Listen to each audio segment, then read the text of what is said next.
What's up, guys? So Ben, I'm here, I'm back. I said I was gonna make these, so I kind of have to be consistent with it. Um, One thing I like about these kind of videos is, one, they're short.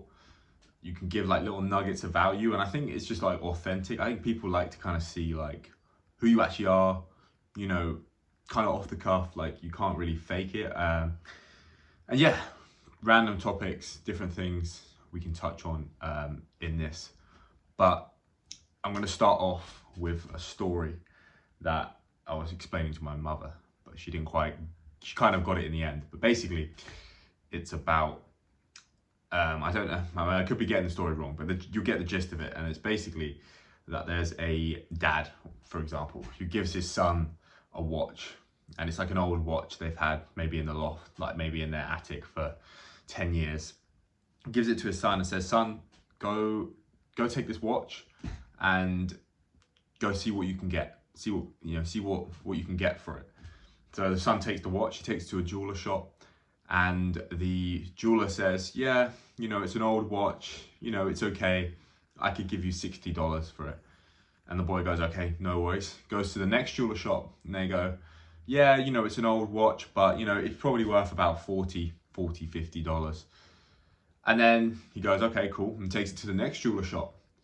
And he goes, shows him the watch, and the jeweler goes, excuse me, like you realize this is a very, very vintage watch. It's actually priceless. Like there's actually not a price for it.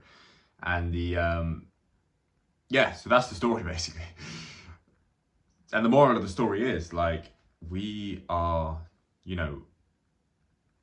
like the watch. Like many of us, I mean, not all people, but some people are different, right? Some people are special, but not everyone's going to see the value in that. Not everyone's going to see that value, in you. So they think you're only worth $40, $50, $60, when in actuality you're priceless. And that's the thing in life you have to remember. It's like, if someone rejects you or if someone doesn't see your worth, they just don't know what they're looking at. They just don't know what they're dealing with.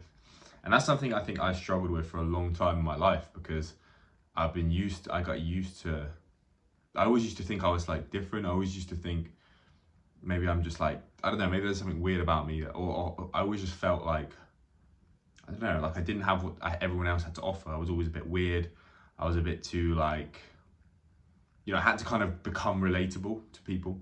But then I think as time's gone on in my life, I've realized that those things that I thought made me weird are actually the most valuable things that I have. Like, for example, the way I think or my worldview, even though it's a bit different, like different is valuable, and that's one thing I've noticed with women as well. Like at this time in my life, is that it's not, we all think to attract women, we need money, we need status, we need looks, right? And that's not necessarily wrong. However, what I've noticed is the biggest thing that's created attraction in women in my recent period of life is just my character, and two, my mindset. Like the way I think, the fact I do semen retention, the fact I don't masturbate, the fact I don't do casual sex. Like these things are literally like I've literally seen girls, they're just switch. They're like, wait, what? Like they're like, this guy's different, and your whole mindset is like, makes you attractive.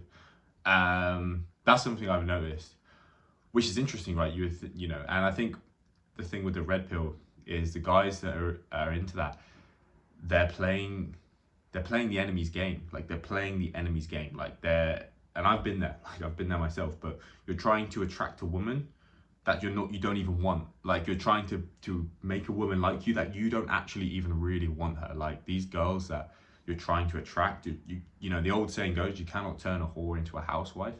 And I definitely, as sort of vulgar and as sort of like not very nice as that is, I think there's an element of truth to that. It's not to say that women that have had a promiscuous past can't marry and have a great relationship.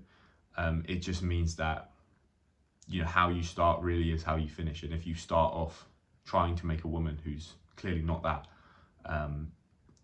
something she isn't, you're going to find a lot of problems with that.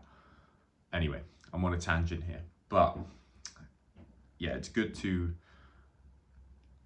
to just make these kind of videos and share insights. I think it keeps you accountable as well. It's good.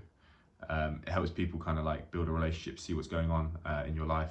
One thing I've noticed for me is like the struggle with social media. So not social media, but more just a case of like how much distraction there is, how much time and energy you can waste on pointless stuff.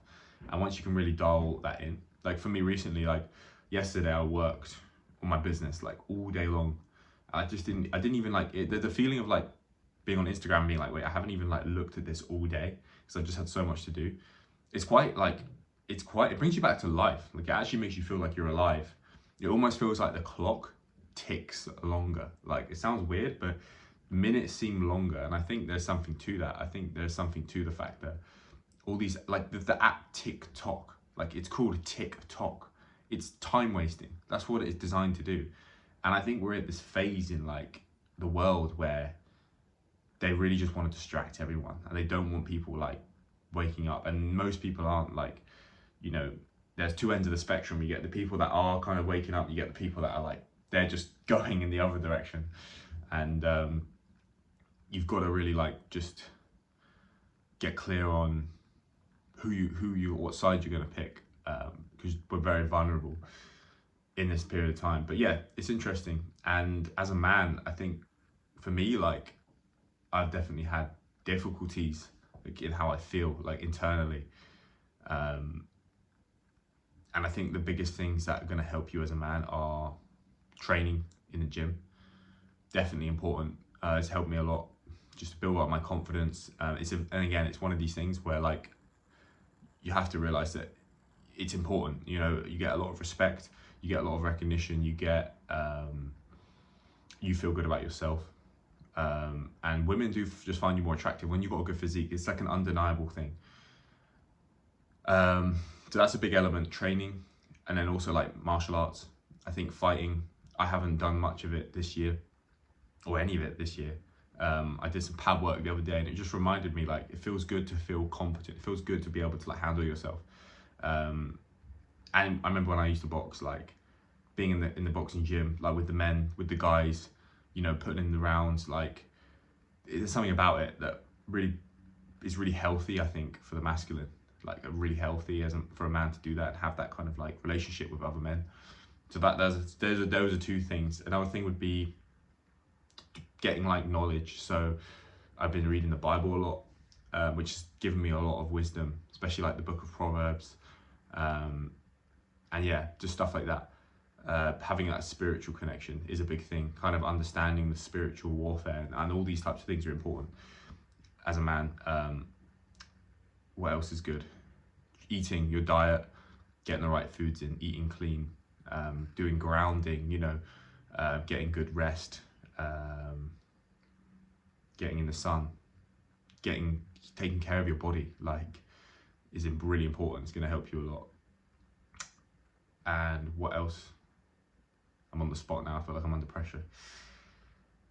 Yeah, like brotherhood, getting around the right kind of guys, getting friends around you, picking your friends, getting close to the people, building deep relationships with like guys you actually back, guys you respect. None of these fake, and cut off all these fake people, like these fake relationships that aren't real. I'm not one of these people that's like, yo, block this person, block that person. Like, there's no need for that. Like, you know, I don't think that's healthy. I think that's unnecessary.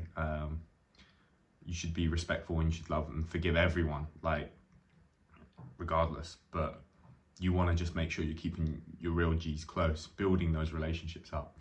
And you really got to make sure these are like good people to be around. But it's very important. But yes, these are the kind of topics I'm talking about.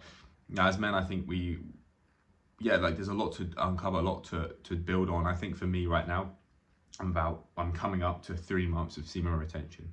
So I've come out of a relationship, I'm 3 months into semen retention, almost, and you know, my energy is coming back, my focus is coming back, and it's taking time, definitely, but you know, it's something to work on for sure. Yeah, this is just my little, gonna cut it off in about 10 seconds, but this is the video. Hope you guys enjoyed it. If you want more videos like this, you need to like drop a comment, you need to like it, because otherwise, you know, if you guys want it, I'll make it. But I do enjoy making these kind of videos. Appreciate all you're watching. Peace.